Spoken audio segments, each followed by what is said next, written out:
T1 and Gen.G have been very used to for the last few years. Let's see what this draft is going to bring us, gentlemen, as I believe once again Varus will be banned. I think so. Bold claim. Yeah. I have focus on a few different champions here. I think the Jarvan, the Xin Zhao, the Ezreal are going to be big picks here because as Engage starts to go by the wayside and we have less and less Engage tools, you know, when you have a pick like Ezreal, it's so hard to lock him down. It's so safe. And when you are able to get your hands on it, you have so much agency moving into this third game. The Lissandra pick that we did mention, I think, is an interesting shout-out. I think it's definitely one that we've been seeing a lot, but it needs a strong jungle pairing, and so many of the classic ones are already gone. Well, the Orianna going to be taken away here, of course. Cassiopeia is fearlessly banned, so they don't need to worry about that one. The Karma could be a ban here. The Rise still very high priority, and that one is what's going to be taken away. In the last game, this was backed up by a Sion ban, but the Varus is still up, and so probably going to need to be taken away by Gen.G unless they want to leave that as a ban that T1 has to go towards. Your first pick, then just make T1 ban it. You're already absorbing the Bard ban, so I feel like don't do a favor for them. They ban away the Karma instead, denying the prospect of Karma Ezreal, which we saw the last 2 days. And I imagine a Varus ban here. Could get really interesting if it's not. And where does the Varus then go? Because we've seen it banned in every single game for what feels like the last 6 weeks or something like that. Some absurd amount of time. I think you hold the flex for Oh, yeah, you have to. But where do they eventually then decide to put it as it doesn't matter? It's going to be banned away. Yeah, we don't have to worry about that. They really made me nervous because I said the Varus ban was going to be the one thing I knew was going to happen, and then they waited until the very final ban. I wonder if we saw a lot of these Engage compositions in the last 2 games. I was thinking the Annie might rise up in priority. We saw an early pick from it from the other day. With these junglers being thinned out a bit as well, Annie Wukong feels really solid. And the question is T1 going to deny it, or are they just going to let it happen? That's the question, because if you take the Wukong away, then you're effectively saying we're going to have a little bit of a weaker early jungle into the other meta jungle picks that are available. So it comes at a cost, and if you leave it, then Gen.G get Annie Wukong, and the composition is simple to play. Looks like Oner's ultimately going to decide to take this one away from Gen.G, and we'll see what Faker wants to play into the Annie right now. We've seen a little bit of Aurora as the counter pick. Maybe that's the way he wants to go, but Peyz taking a page out of Gumayusi's book here with a Senna lock-in. All right. So early priority on getting the Senna secured before much has happened in the draft, and we saw it work to great effect when it was played by HLE, especially when you had the front line that could lead the charge and Senna can just attack over the top of them. It's also something that can operate from a very safe distance, which is relevant against Yanni. I wonder, though, if Gen.G are just going to slam like a Jarvan here in this situation, because obviously as the mobile AD carry, not much you can do against that. They will, though, prioritize that Jayce first and foremost for Kiin. And the question is, for T1, with Jayce being picked here, do you pick a top lane to respond, or are you going to pick a mid to respond to the Annie? Yeah, or do you pick a support to pair with your Senna as well? I mean, you could lose a lot of things that have a lot of synergy here with the champion. It's actually interesting because Senna Wukong was actually a lane that I believe Keria played. It is at MSI 2022, but that was fasting Senna back then. Yeah, it was that old Mad Lions lane. Yeah, it was a weird one. Yeah, so Mel coming out here for Gen.G. So potentially looking for a kill lane. And if I'm Q1 and instantly thinking there's a prospect of it being like Mel Pike we've seen. Yeah. So protection for the Senna might be really important in this situation. And they might opt to prioritize that before anything else. I just don't know if there's anything that's safe to pick right now that you can lock in without the trade-off of losing your top, wall against this Jayce pick that Kiin has his hands on already. And with the Mel pick here, you have already insane poke with Mel Jayce, and you have the engage with the Annie. So now you've got to be wondering, what do you ban away? You probably take the Pike away first and foremost, but what comes after that? There's also like Jarvan still available, which seems so scary to be playing into when you have this Senna who's so immobile. The Pike makes complete sense. That's taken away. I think for the side of Gen.G, 2 lines of thought. You can just hammer things like the Aurora away from Faker. Nautilus away from Keria. Yeah, we've seen even like Victor be pretty successful in recent games. And I feel like T1 need another big damage threat with having this side in the top lane. And Senna isn't the highest DPS AD carry either, so they will just take away that Victor. All right. One more ban here for T1. And do they protect Faker's pick, or is this going to be more towards denying the jungle from Canyon You guys have been mentioning the Jarvan, and we were talking about it in the last game as well. He was ignored there. It's almost like he's been like shadow banned. There's Nautilus? also Neferi too, which is pretty scary. Yeah, Neferi is a strong matchup here. Nautilus is something they could use against you if you don't pick it up yourself. Nautilus is the ban that I'm most worried about for if Gen.G get their hands on. You're going to have a really hard time because that's all they don't have right now is follow-up engage to the Annie, follow-up CC. I think this is probably going to be an Aurora ban just to protect this matchup for Chovy a little bit more. And they have so many different options they can go with here in the jungle role for Canny right now. And I think that's why T1 decided not to target that because it's too much. And there's that Lissandra. Yep, shout out to Wadid, who was saying that the draft was going to revolve around this one. Not going to happen in the second round, as Faker is going to have that one denied. And I do think, I'll say it, Faker's Aurora has not been iconic, right? Yeah. It's not his best pick. I was going to mention it, but I also didn't want to mention it, you know? Gen.G have made that clear in this last Lissandra ban that they're not as worried about it either. Well, let's see where he does decide to go instead. It's going to be Keria on the cow. The Keria Alistar has been an absolute menace so far, and it's so similar to what Mata used to do. But now where it was just give me the cow, I'm going to win us the game. You've now given the information to Gen.G about what your support pick is so they can respond. And Faker already knew the matchup. So perhaps just trying to buy time to discuss and see what they're up against before making that final choice. So they might have put the Jayce into the jungle and then they're putting the Zaahen top. Or vice versa, potentially. Canyon was playing a good amount of Jayce jungle in solo queue recently, and specifically the Zaahen here. So you make sure you're not matching the Jayce into Sion, and Zaahen into this lower damage composition full of a pretty bulky front line is going to be so hard to There's a lot of things to hit. A lot of things to hit. The Poppy support is the option for Duro. It's been such a classic counter pick, too, the Zaahen into the Sion, because it has the free early game. The Poppy... It's a great choice here as well. There's so much range, but also hard to engage in this comp for Gen.G. It's ended up being a brilliant draft. Let's see what Faker is going to play here in response to all of this. This is going to be the crux of this entire composition, what holds it together. He's got a lot of thoughts. I think they picked the Alistar first because he wasn't sure yet, and this is going to go down to the last second left. Olaf! Okay. So Faker has played this before. I was actually there. I'm not sure it's Faker. It could be Faker. I think it's Doran, and they're putting Sion mid Sion. Because Chovy's just never going to be able to cut through or really have pressure against the Sion. And the Olaf, you can actually have kill pressure. You're no longer given a free lane to the Zaahen. That's very tricky. A great call out. Although, well, this reminds me, was this the first MSI that he played Olaf mid and just ran down his opposition? I think he's currently 1-0 on the champ, and I think that might be the only game that he's played. But we'll make sure that we get everyone on there. This is off the top of my head from a very long time ago, and he's not even going to play it. It's going to be the Sion in the mid lane, and it will be the Olaf towards the top side. So a very standard mid Sion here for Faker.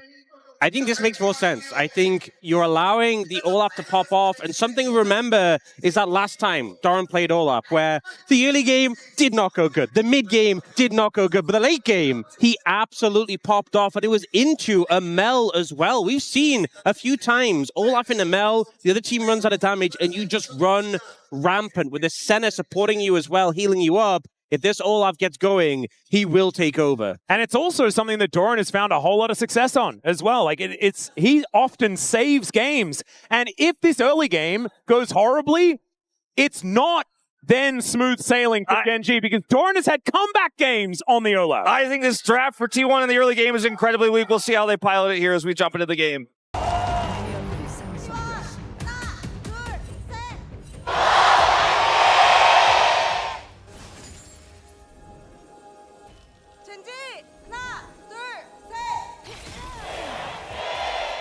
All right, here we are, ladies and gentlemen, onto the Rift for the third game of the series. Wolf. So you're telling me you have an Alistar Senna lane, you have a Sion mid, and an Olaf that can match well, okay, into the Zaahen top side.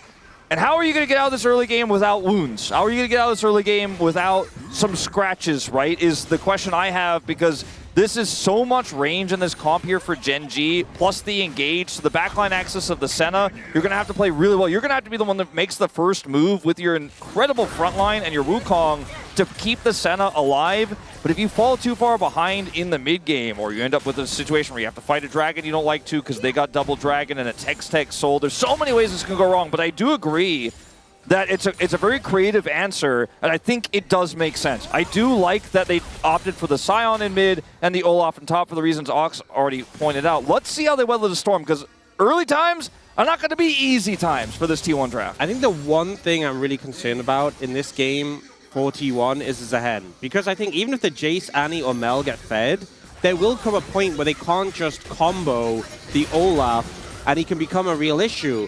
But there's Zaahen into 4 melee champions. If he's fed, I don't think T1 have an answer to that. So even though we've seen before Doran not have a great lane on the Olaf and come back strong, I think the bigger issue here is going to be Kiin being enabled by that. So this top lane matchup going to be very important early on. Well, this mid lane matchup is Faker using a very large health bar in order to try and stay alive against the Nanny. Olaf is just going to wander past the turret and look to take out all of these minions. Kiin realizing that he probably wants to get some experience in gold, so isn't going to stop him just yet, as Oner is finishing his full clear of the bottom side. Canyon doing a very similar thing as he did.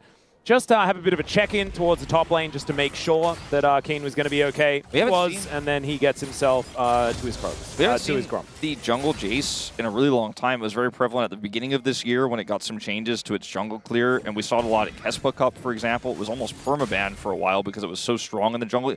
Even though it wasn't winning, if you guys remember, like it was almost always banned, and that it would lose on the rare occasions we did see it on the Rift. But it is definitely a lot of power in the mid game and zone control with an already robust range poke on the Mel. So if you try to punish it as well, there's so much peel with the Annie, the Poppy, and the Zaahen that's going into the melees.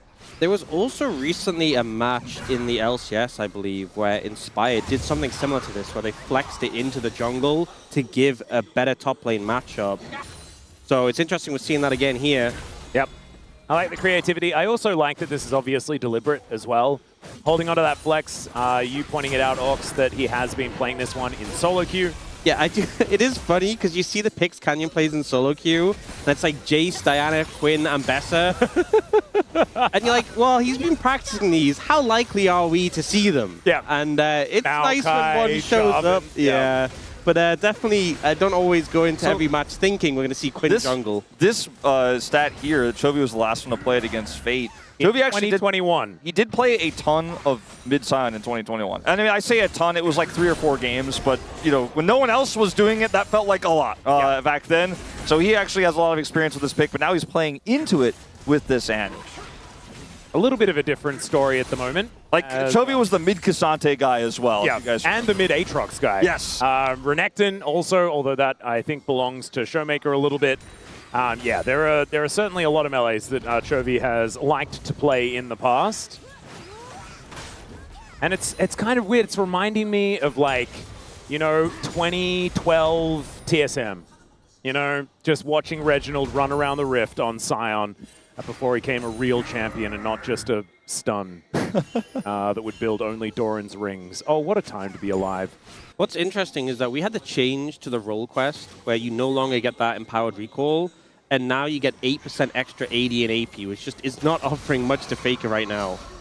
Well, Ruler is going to go for a little bit of a merry jaunt here. Finds a snare onto Peyz, though, and Canyon going to show up with a shock blast. There it is. Well, that's the thing about Jayce jungle is he doesn't have that great CC setup a lot of junglers have, but he can at least just kind of hang out and get some first strike gold. If he doesn't see the angle for the kill, he just shock blasts in and at least collects some money for his trouble. I think what's nice is at least the lanes have a good amount of setup. The least is Kiin in the top lane, and he at least can flip them back, and it's a longer lane. But mid and bot lane, there's a lot of CC to work with, which I think is kind of important if you are having that Jayce jungle. Otherwise, it is just that farm into first strike poke. Yeah, and we saw even the Mel can you do Senna setup for the Jayce potentially if those rebuttals do come through.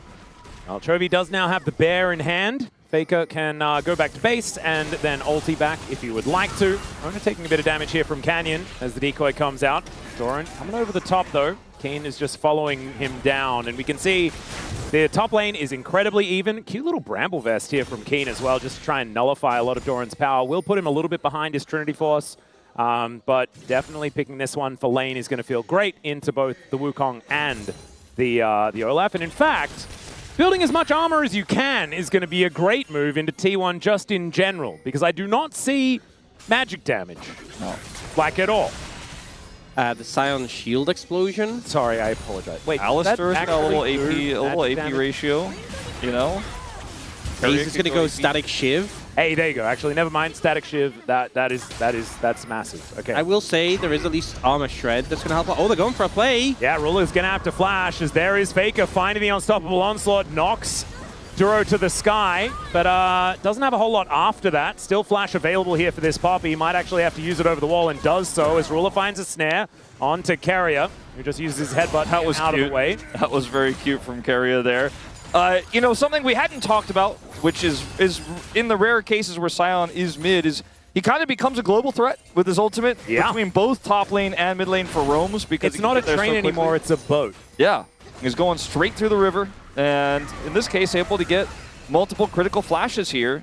So that is a big win for him. You can see the lanes, though, in this early game and the jungle, with that first strike coming through here, are naturally ahead. Gen.G, without any kills here, have picked up a 500 gold lead off of their early lane advantages alone. Let's see if they can push that advantage into some of these real objectives here. Oh, there's an interruption from Duro. He really wanted to channel that. Yeah, he did. Adjusts his microphone and then gets back to pressing Q, and absolutely does so. As Faker at 500 health. Bount has the same amount of health as Chovy, is what it feels like, even though he is sitting at about 20%.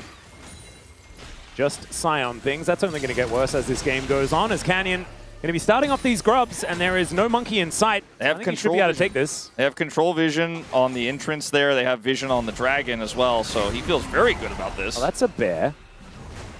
That's all. That's my play-by-play, by the way. Oh, okay, yeah. That's a bear. That's all there is to say. That's pretty unbearable. It was a bear. Oh, I apologize. I'll try and be better. It's all right. Faker down to about 300. Lost the cannon. He's fine. And all right, there's a shock blast, and Faker, oh, it's in the air, and there's first blood for Chovy with a pyro blast. Man, that is, for Faker, you feel like you did everything right there. You're just trying to catch this wave, and then you flash, but the Q's in the air.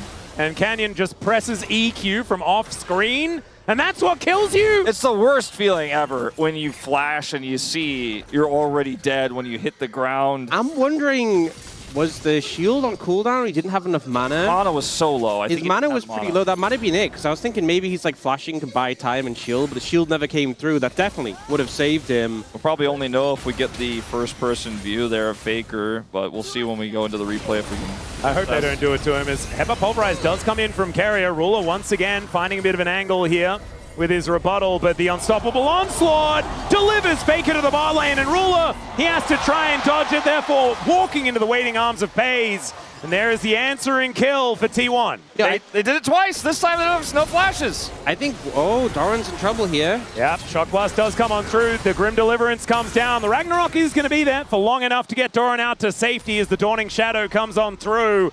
Oner there for the defense, and Kiin, oh, he wants this Crystalline Overgrowth. He'll hit it, and the flash immediately has to be used to get this Zaahen out of there.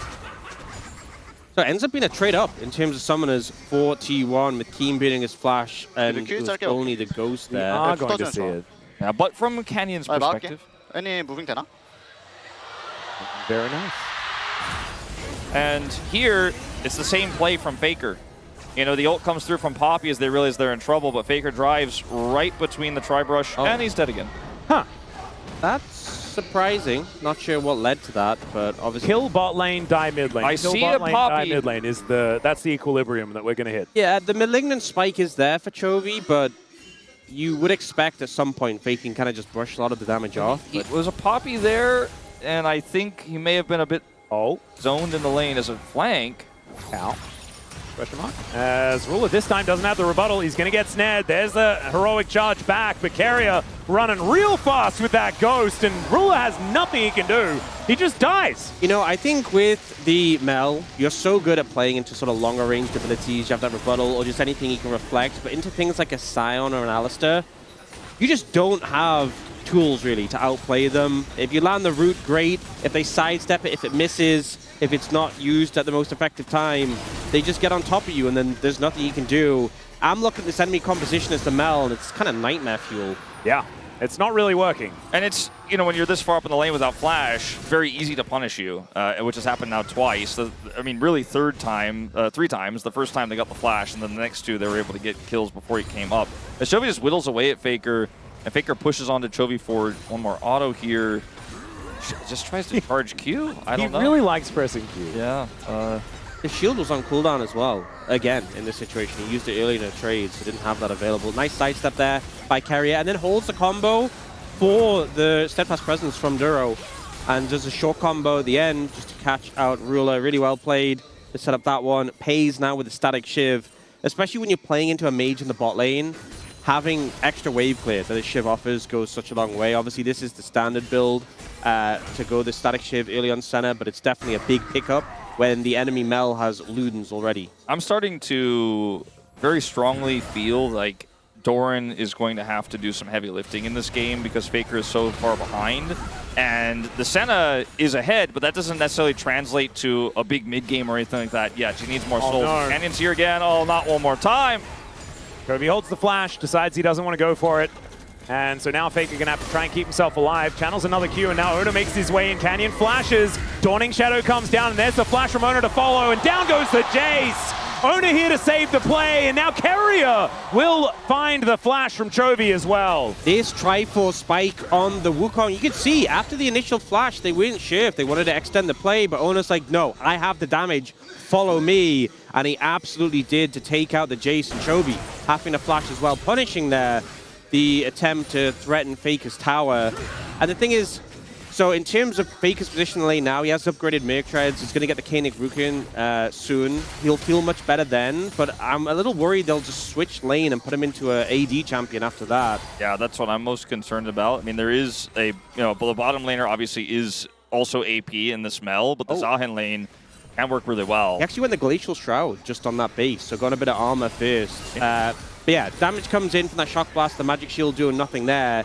They go for the push in, and then this time Faker has the shield available, so he can ult freely with the initial peel and the flash. Faker turns back, but Oner's like, no, I have the damage, I have this spike, and Chovy having to flash away as well. This is a small win here for T1. Really evens out the gold quite a bit. But I think they need to do more to protect this Senna through this mid game than just, to be able to get this gank onto Canyon and Chovy there. So he needs to be set up for success with the gold lead he has. Peyz has everything he needs to rocket into an amazing late game, to be a super strong late game AD carry threat, big powerhouse, especially with how ahead he is over Ruler specifically. Ruler isn't going to have as easy of as a path there, but that means the front line needs to play well. And when Faker's behind, it means the Olaf and the Wukong are going to have to pick up the slack. And if they can set Peyz up for success, I do really favor the game state here for T1, but it's yet to be seen. Ruler will at least be able to clear out these waves pretty comfortably. Finds yet another nice rebuttal onto Peyz, who does have Piercing Darkness, so he'll be fine. Oner coming on over here, spotted by Duro, as that sweeper did at least find the monkey. Feels pretty good. And Faker is once again taking a lot of damage here towards his bottom side of the map. I think as this game goes on, we need to feel less and less concerned. Well, it's the fact that he went for the armor, and we were talking about the concerns of him playing into an AD champ, but it means he's delayed his Kainic, and he hasn't gotten to the point where the Annie lane is just easily manageable, that we normally see things like Galio or other tanks hit into. He would have had the Kainic right now if he'd gone for it, but we'll just get some plate damage here. Canyon going for the money gangs we've kind of seen this game. Yep. Yeah, and he has a significant lead. It's not the most amazing, but he went for the early Serpent's Fang, which is very cost efficient and great into this composition for what it's doing right now.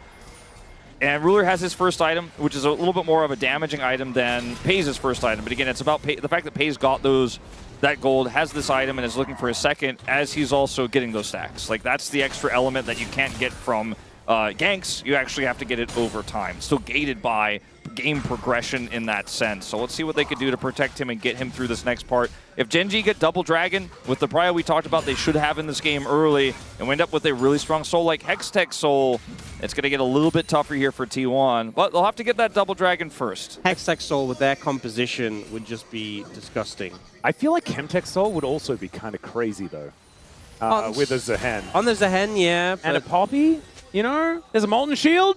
Not the... I mean, it's a Poppy. I'm just trying to say that no matter what the Soul is, it could be fun. As Keria going to take a bajillion damage. Does have the Unbreakable Will, so he doesn't necessarily need to completely go back home right now. His will seems somewhat breakable there, I will say. All right, Faker is just going to ult his way towards this dragon, but the Shock Blast value is gigantic. Gen.G utilizing that range advantage that we've been talking about. Finally, we're seeing it in effect. And they regain prio on this dragon. And now they're going to look to control this zone here into the choke point as the Shock Blast rain through. Oh dear, Faker in a lot of trouble now, has to flash into the red pit. And I think that will spell the end of T1's contest of this dragon. And Double Dragon's great for Gen.G, not the end of the world for T1 to have to give this one up. And I think dying on that hill is not what you want to be doing. It's Peyz coming on over, just grabbing as many souls as he can. Feeling good about that. As Duro looking to gank and Olaf, let's see whether they can get the Ragnarok at least. As he's going to get pushed back. It is going to be a mountain soul. Oh my god, if T1, if T1 get control of this game again and stack 4 mountains, it's unplayable for Gen.G, absolutely. As now Doran taking so much damage. Dawning Shadow is going to at least soften up Chovy a little bit, as the exhaust was used just to get rid of him. And now Peyz throws the Rift Herald towards this outer turret in the mid lane. Ruler not with enough wave clear to clear this one out quickly enough. As first turret is going to be the race here as Oner finds Canyon. Canyon does get the Hammer Boot back and does have himself a Blast Cone in order to escape. But that is going to be first turret going over to Gen.G and extending that gold lead.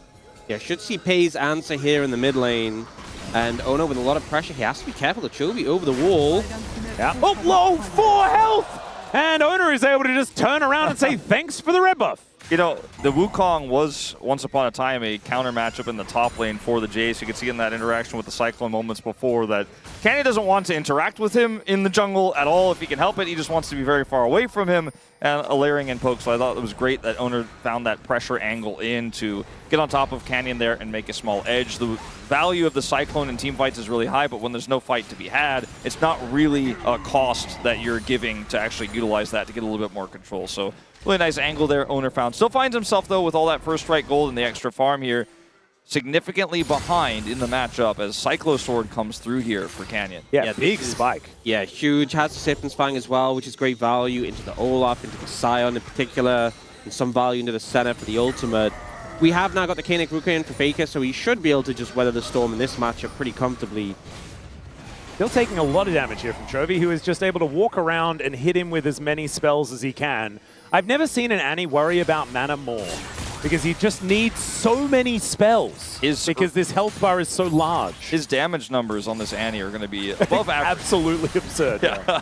Let's just say above average. I would hazard to guess. I think a pretty safe guess as these Shock Blasts hurt. Looks like he's going for the Leandri seconds. Yeah. Really going for a burn-based bear. Which, you got to do it. I mean, look at this comp. Yeah, I mean, it's great value in this situation. Obviously, going for a one-shot build only really matters if you can reach Peyz, and even if you do, you have to deal with the rest of the team. So it's okay. Ruler's got the burst for that, right? Yeah. Canyon's got the burst for that. They are the ones who kill the Senna. You're the one who And also, if we're being honest, if Chovy drops a bear onto Peyz's head, I think whatever build, it's probably going as long as it's good. got some ability power in it.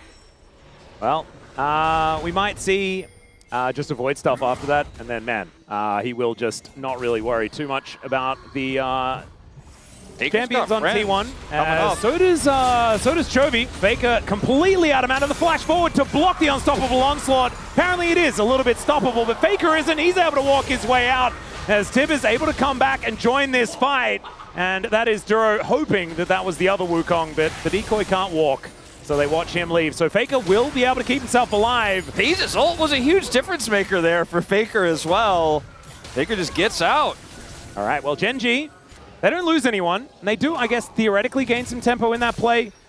But Doran still able to catch this mid-wave. Chovy moving over and will be able to utilize his brand new Leandries that he just put together. 1.5 minutes on the Drake. Probably going to be their next point of contention between these two teams. Oh, for sure. Oh dear, yeah, Keria is in a little bit of an odd spot. There is the Keeper's Verdict, though. They get rid of the cow, and that is now Poppy ult on cooldown. Yeah, trade of support ultimates will feel pretty good, I think, for Gen.G because they're not necessarily that worried about ulting people away with this comp that has a lot of poke, whereas Keria needs that durability. Yeah, especially for that dragon fight. But with the Zeeks, it does give a lot of ultimate, gives you the ultimate ability haste and just some ability haste. So 50 seconds, I think it will be back up for Keria by that point. You'll be able to play around it. This dragon, though, this next one, going to be a big one. Both teams so close in terms of gold. We just had Oner complete Sundered Sky. This 2-item spike for the Wukong, very significant, very relevant. And he's going to be a main factor, I feel like, in this next team fight. If he can get access to those squishier targets, which, let's be honest, there's a lot of them on the side of Gen.G. He can do so much damage. All this lethality, even with the extra brutalizer Canyon has, if he hits an empowered shock blast on the Peyz and Ruler hits 1Q, then presses R, Peyz is either dead or so low health that he is practically dead and has to leave. So his positioning needs to be really good here when we set up for these objectives. Gen.G have Prio now. Faker's going to TP over and try to wrestle some of that away. Yeah, Kiin makes his way in there as well as Faker turns up. Avoiding a fair bit of this poke right now as Duro going to get snared. Doesn't snare the rest of his teammates though, as Doran is on a flank angle and he is so scary if he can get into this backline. Shock Blast goes wide, actually could be a big deal as there is the flash in from Keria, but he's a little bit disconnected from the rest of the team. They're chasing Chovy out of there. The Undertow's thrown the other way, but the flash to follow from Doran. In the meantime, the rest of the fight, Gen.G trying to pull it back, and the flash forward from Kiin gets the kill onto the cow, and Chovy somehow playing a weird game of tennis where the dragon is the net. What the heck was going on there? As the snare not going to connect onto Faker, who looks to get himself out. These health bars are so low. How is this just a 1-for-1? T1 get control of the Drake and just leave it there. Goes so well for T1 because Doran occupies Chovy on the backside of the fight. Chovy never gets access to come in. And I was watching Keria's ult. As soon as it comes available, he just goes in, pops the ult, has the Zeke's AoE on them as well. Oner's there with a follow-up, and even though they don't get the kills, they force them to disengage, they get them low. They do have to respect there's a Zaahen with the fully stacked passive, but he only gets Keria. And you see Chovy. Chovy used the dragon wake up to get some space there. He was able to force the dragon to knock him away. Ragnarok ended as well. It was crazy timing. Doran was trying to use the dragon to kill him, but then the dragon was hitting him, and then Tibbers, and it was a whole mess. It was crazy. It was only a 1-for-1, but T1 end up having the pressure advantage. They didn't, though, get to finish off the dragon. A reset comes in first, and neither team even playing towards it right now after the reset. Yeah, they're just pretending that someone took it, I guess. We will need to go back and grab some control of that one, but the waves are going to be dealt with first. We are getting to the point of the game, though, where you can really feel how difficult it is to kill Doran. And in that last fight, Chovy had some shenanigans, right? Was able to buy a bunch of space, escape, run away, etc. Dragon got angry. But in a more traditional setup fight for T1, where it's not split like that, and he's not chasing Chovy alone, he's going to on top of Ruler. Things get a little bit different as Gen.G again have this prio now. Well, into the pit goes Doran, but he immediately gets pulled back, taking so much damage. Dawning Shadow keeping him alive, but he will be taken out. They traded for Ruler, but there's still a lot of damage left here for Gen.G. The Grim Deliverance from Kiin. Keria right in amongst it, but he's going to be taken out. And now it's Oner that's in there doing battle. Finds the Poppy, but that's just the support. And that is going to be the Drake going over to Gen.G, keeping their whole top side alive and just foregoing the bottom lane and not really caring. You know, Wolf, I think Doran heard what you said and took it a little bit too hard because he jumped in by himself and just got melted. He needed more nearby there, and when he's down and the Annie is still alive, the damage throughput from the Senna you talked about in the draft earlier, even on 3 items, it just isn't as strong as other traditional AD carries. It's especially very slow. when she's not there. Yeah. It's not there in the beginning of this fight as Doran goes in and just gets melted.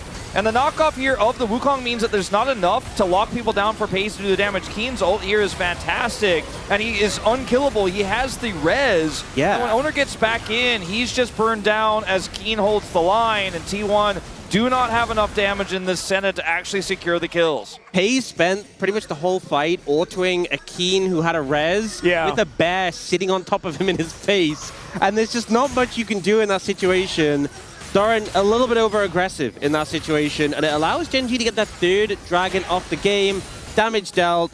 Yeah, Chovy's done a lot of damage. I wonder who that damage has been dealt to. It's so fake. And the thing is, like, I think Chovy deserves a lot of credit for doing a lot of damage in a lot of games, right? The Galio was such an incredible thing, but, like, he was just hitting a Sion all game. Now he's got the Leandri's burn on it. The Malignant's burn is there. I mean, it's he's wearing a lot of masks, as we can see here. I think that the main thing, though, is that Chovy is able to do a lot of damage to this bulky lineup, and they have Soul Point now as well. I mean, Gen.G are not going to be taking damage if they manage to get themselves a Mountain Soul, and then the setup for the Elder. I mean, I don't know whether T1 will have enough time to get this Senna scaled up, you know, to have that advantage. As the unstoppable onslaught here from Faker is optimistic, as Chovy does have those Swifties. The rest of T1 looking for an angle, but Oner's approach is going to get denied, and I think Faker is just going to go down. Chovy comes on over, does have a Q, but it's Canyon that grabs the kill. The rest of T1, Baron's up. Doran is at least able to take this turret in the bottom lane, but he's got a teleport in hand. Baron's up, and without half of the front line, I think they just focus him down again. If he decides to show up, he is going to come here a little bit late. Gen.G playing this slow. Duro on the flank. Yeah, Keeper's Verdict going to be a big deal, but it's on cooldown. And again, he's looking for it.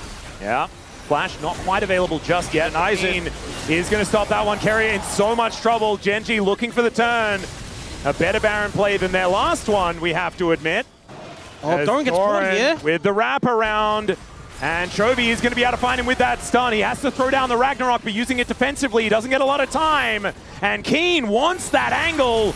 Oner is going to find him. And it looks like Kiin is going to get dissuaded, and the Baron will be foregone for now. I think, honestly, T1 pretty happy with how that panned out. The fact that they were threatening that Doran flank, he obviously gets focused down, but unable to catch him out because of that ult here. Faker ends up going aggressive. They want to make a proactive play, but the double TP instantly turns things around, and T1 decide they can't follow up with this. Not to mention the Keeper's Verdict, which denies Keria from being able to stick around and buy space for a potential Doran TP. Because if this starts to go better, Doran TP's in to match, and then maybe they could have found something there. But like you said, denying the Baron felt like best case scenario for T1. They're able to do that, because if they lose the Baron there, they lose the Soul as well, and that means Mountain Soul goes over, but they were able to fight tooth and nail to hold on to that one. And the only gold lead here is Peyz, right? He's getting bigger and bigger. He's post 70 stacks here on this Senna, but the rest of the team is so far behind that it doesn't necessarily matter. And we mentioned this so long ago in the game, is going to be a big responsibility for Doran to maybe be a frontline so that Peyz can actually go with him in terms of target selection. Doran gets on top of somebody, Peyz layers that damage with Faker there. They just haven't been able to set up those phalanxes for the Peyz. They haven't been able to find the right targets, and it keeps being someone from T1 goes in and gets burned down, and Peyz is like, I'm trying back here, but I can't quite get it done alone. 50 seconds until that dragon spawns here, and T1 absolutely cannot give this one up. And we get the rapid fire for Peyz, a big spike, being able to play around that just ungodly center range. So hopefully on the back of this can get a bit better target access following up on the setup from the team. And on this Drake fight, it looks like Shadowflame not quite done yet. For Ruler, he really wanted to collect that item. I mean, Chovy has 3. His shred is ridiculous now as well. As Duro not too worried about Keria. Even with the gold lead for Gen.G, I think just on item completions, T1 have an edge right now. GA came in for Oner as well. These are some really good item spikes to have, but it's going to come down to execution at the end of the day. Yep. I think this Keeper's Verdict is going to be such a big deal as well from Duro. Keep your eye on him to see what this Poppy can actually accomplish here. As Oner with that GA at the ready, looking to make his way in. That is Faker engaged on. He takes so much damage as Kiin wanted to stack up that passive. Faker is not going to be able to start any fights with that low health bar, and his teleport is available. He may need to use it. I think that's exactly what he's going to do. They can get that big shield and he can front line with that. They're just going to focus the dragon now. They've done enough work here. Keria getting low. Yeah, Gen.G going to try and hold on to this one. Remember, this is Mountain Soul, T1. They cannot give this one up, but Faker makes his way back. The rest of his teammates looking a little worse for wear, though, and Peyz just needs to hammer that Q button over and over again. But again, only hitting Kiin, and no one else cares, and these shot the flash forward from Kiin, but he misses. Doesn't get on top of Peyz, who gets his exhaust off. And now Keria gets into that backline. Chovy able to avoid Peyz. Grim Deliverance is denied. And now the Dragon should belong to T1. A double. Doran as he gets into the backline, but it's Ruler that locks that one down. Oner should be able to secure this Dragon, but that is going to be the snipe from Canyon to try and even out this trade. And it will not be even in the end. T1 deny the soul and win the fight. Faker once more here. They are going to try to collapse. And Faker's health bar looking a whole lot better now. As Ruler is going to be able to snare him. The flash forward, and Ruler will get that speed up from the W. This was such a chaotic fight. I've got to say, there was a lot of mishaps from either side. We see it starting off. It's Kiin trying to set up this grab on a Peyz, but Peyz flashes. And then Keria actually fails the combo when he flashes in.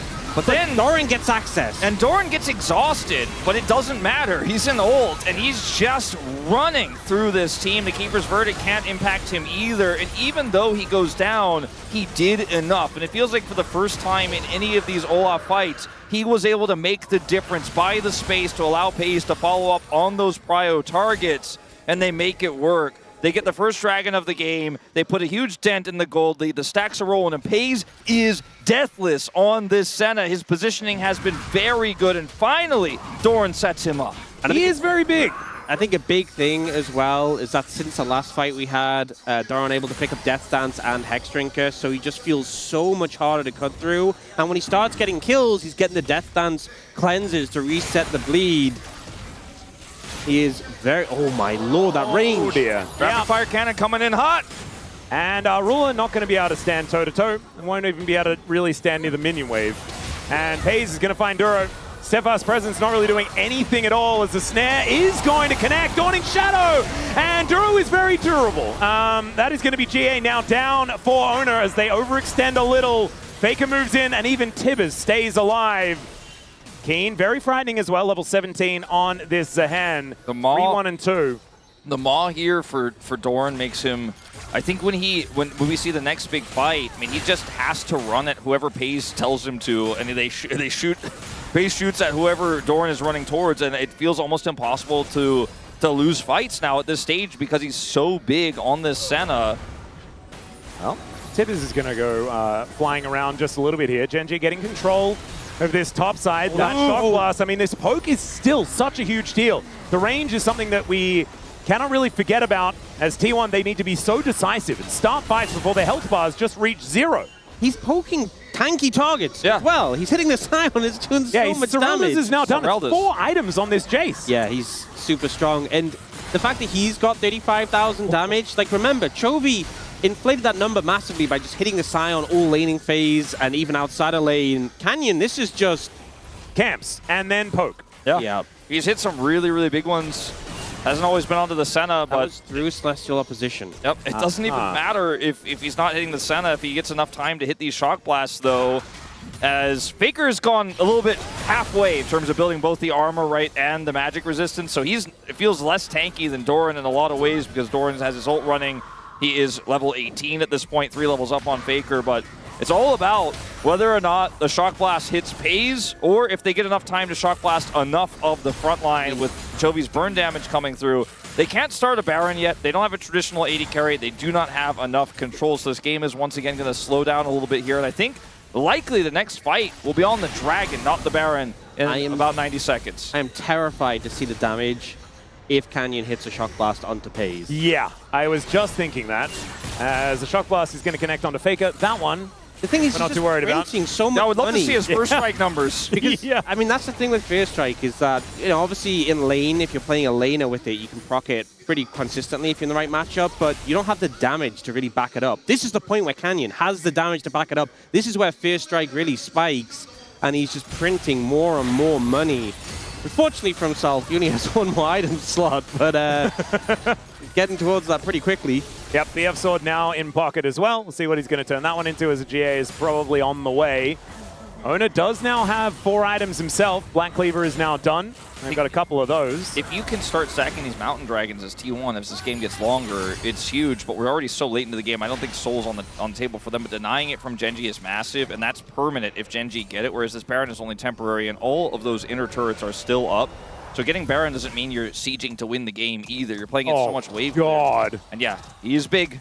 He is the biggest. He also gets to extra you know, bling bling control wards because why not? I've got so much money.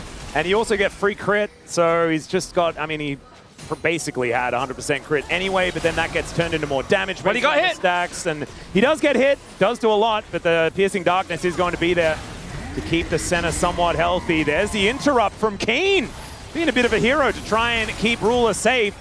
And it is going to be successful as Duro now with that steadfast presence. Doran not actually going overly aggressive against Gen.G as the dragon has spawned. Kiin in a little bit of trouble. Oh my god! That's it. I mean, that's all you need. Now Peyz is in so much danger if he sticks around.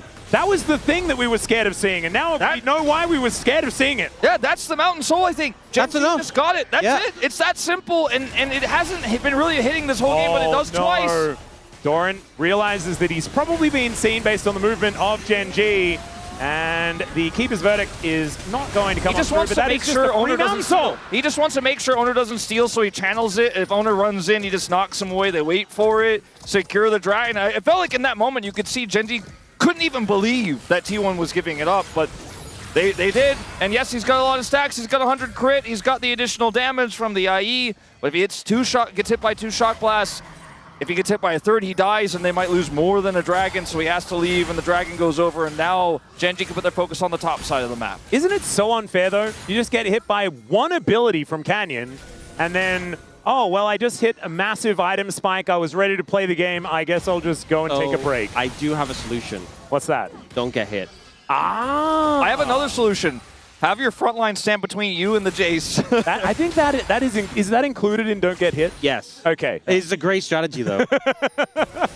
That helps with the Don't Get Hit. It's on this very deep flank and is now trying to find an angle. Oh, Keep coming in. They're going for a play. Yeah, Kiin actually cancels his back there as well, as Keria is going to find him. Faker looking for an angle here. Let's see whether Kiin can actually buy enough time, because Doran and Oner are both running up. This is a Zaahen. Is going to follow as, yeah, Kiin does have the ulti. He's doing a lot of work and has charged up the passive. It's going to take a long time as now Canyon gets on in here. There is the chase as they look to get on top of Doran, the Dawning Shadow, to keep him alive as it's both of them going down. In the meantime, though, Peyz just dead to Chovy. The bear burns him down, and Chovy throws a Q into a decoy, but eventually finds the right Wukong, and Faker might be able to push Chovy away, but the damage, it has been done, and Gen.G will wipe them off the map.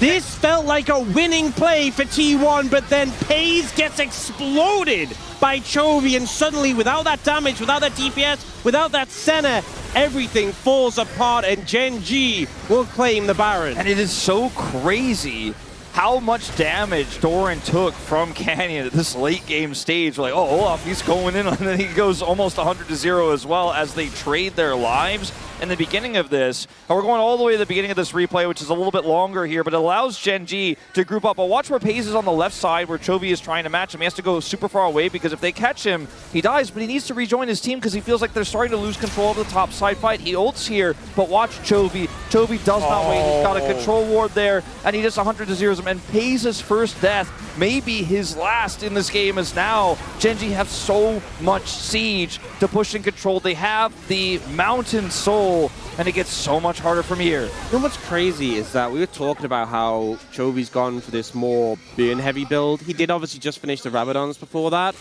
but Peyz had Cleanse and Flash, and I just don't think expected to get one shot. Well, the way Chovy was walking, he looked like he was clicking on the team fight, right? Yeah. I mean, then just he faked it really well. Flashed on his face, and he was just dead. But I think in Peyz's mind, he's like, I don't die here. I have Cleanse Flash. He was pretty late with the Cleanse. Yeah. Either way, an impressive play from Gen.G, and now full control in their direction. 4,000 gold to lead, but the... Oh my lord! Okay, Canyon. He's now got 6 items. Like, this guy, you were mentioning the money printer. He doesn't need the money printer anymore. He's a damage printer now! Yeah, he is. And my god, the accuracy is going up the later this game goes, and with more and more items. That's a good pairing, as Peyz obviously has a lot of sustain, and given a little bit of time, can get his health back to full, as you can see here. But, man, you get hit by another one of those, and suddenly you lose an inhibitor. Well, you've got Ruler now trying to push this one in. Does manage to take down the inner turret thanks to the crystalline overgrowth. That is going to be that gold lead extending a little bit further. The top wave has not been tended to at all by Gen.G. And so they're going to be pinging that one out now, looking for a reset, buying some items, and then going for the top lane push. The key. But this Baron is... I don't think it's going to break open the base or anything like that. And the Elder is what we need to worry about. The key is the Elder, right? And they're going to have... If they don't get any inhibitors, they should have some prio and they should have some control, but it's not as good as it could have been. But when you are the team that has this much poke and this much turn with the Annie, right, the Zaahen that could charge on you, it's hard to be the approaching team. And Doran, when he presses R, the timing of that, how he does it, the fact that he doesn't have Ghost now, but he will have it for that fight, these are all really important things. And T1 still have the opportunity to turn this game around after what looked like a potentially game-losing catch there onto Peyz. They still have one more shot at this despite everything. What's really important is normally you fight at Dragon, you burn your summoners, they're up for the next Dragon. But we didn't get a fight at Dragon, it was the Shock Blast onto Peyz that meant there wasn't a fight. They used their flashes after, so going into this Elder, there's going to be a lot of summoners not actually available yet. You can see Peyz's flash 3/4 of the way. Dragon's up in 50 seconds. There's so many of these summoners that will be down. That's going to make it such a tense setup. Another Shock Blast is going to connect. Not onto Peyz this time, so it's not as much of a jump scare as the red buff will be secured. Kiin now looking for Faker, who does have to use the ultimate. So much control as Gen.G's right now. Like, they're pushing them back. Faker's pushed out, doesn't have his ult now. But T1 have to contest it. They have to. They have to, and they don't have great tools. Keria is going to use his unsealed TP to get back into the mid lane here and join Peyz so they can push that prio and look for a wraparound. But this is do or die, and Gen.G held all the cards for this really critical objective, a game-winning one. And the thing that's really frustrating here for T1 is that one of the biggest counters to Olaf is just getting burst down. And Gen.G's composition does that. Like, that's its whole job, is to burst a target and take them out of there. They even have a Mel for execution. And so I feel like what we've seen from Doran in the past on this pick just feels way less possible unless he finds a beautiful angle to avoid a 5-5. They're looking for him. They don't know where he is. They're like, where is this Olaf? Okay. I want to see him. I need to know where he is. It's behind them. Just TPing for the shield right now. Oh, it doesn't actually have it. Oh, he doesn't have it. Yeah. As, all right, Kiin could be in a little bit of trouble. Grim Deliverance is available, so he will be able to keep that one alive as the Pulverize comes in. T1 looking for the angle is Kiin. He gets the Grim Deliverance. He manages to keep himself alive, but everyone is going down lower, and there is another snare, so Kiin is dead. In trade for Oner, the flash out from Duro might be able to keep him alive as Faker just being that front line, and T1 now have control of the Drake. But with no jungler. There's no jungler, and they have to deal with a teleport back in. With the health bar coming back, I mean, Canyon here is not going to be able to secure this without his teammates, so it looks like we're just going to have a bit of a reset here on the jungle for top lane trade. And the big thing for me in this one was Duro's ult, because this play started off favorably for T1, but Doran gets ulted out by Duro from the Banana Brush, and then as a result, they just don't have the Olaf. Imagine if he's running into the backline now, how different this could have been. It probably would have been the end of the game. I think, in almost every situation, but the fact that he's not there means that we get another free fight here. There he is now. Yeah, he turns around, but he's spotted so incredibly quickly. Chovy looks for the angle. The hell power of this Olaf is going down, but it's not going to fall! And Chovy dies! T1 fine, 2. Ruler is still alive, still has some damage, but Canyon will hit the deck, and that is 3 on the floor. T1 able to march up this bottom lane if they want to. That's the late game Olaf comeback. You were talking about Atlus in the draft before we even got in the game. We've seen Doran do this before. In our minds, we're wondering about the simulation of what would happen if he was in that back line. And then we saw it before our very eyes. Ruler, the last to fall here. And I think T1 have pulled themselves to match point. They've managed to do it once again. Doran on the late game Olaf comes in clutch, and this was not an easy game. This hasn't been an easy series, but T1 are looking to go to match point. Kiin trying to defend. Yeah, trying to kill the minion wave at least, but it's going to be very difficult. Doesn't get that passive, and Duro now with the Keeper's Verdict. Can he get rid of them? The answer is no. Now, he hits a few minions away, but that is about it. Not enough. And there are 7 seconds on Chovy, and I don't think that's going to mean anything at all. T1, 1 game away from Daejon. As out of the fountain goes Chovy, and back again he goes immediately as T1 will walk off the stage after drafting a very strange draft and making it work at the very end.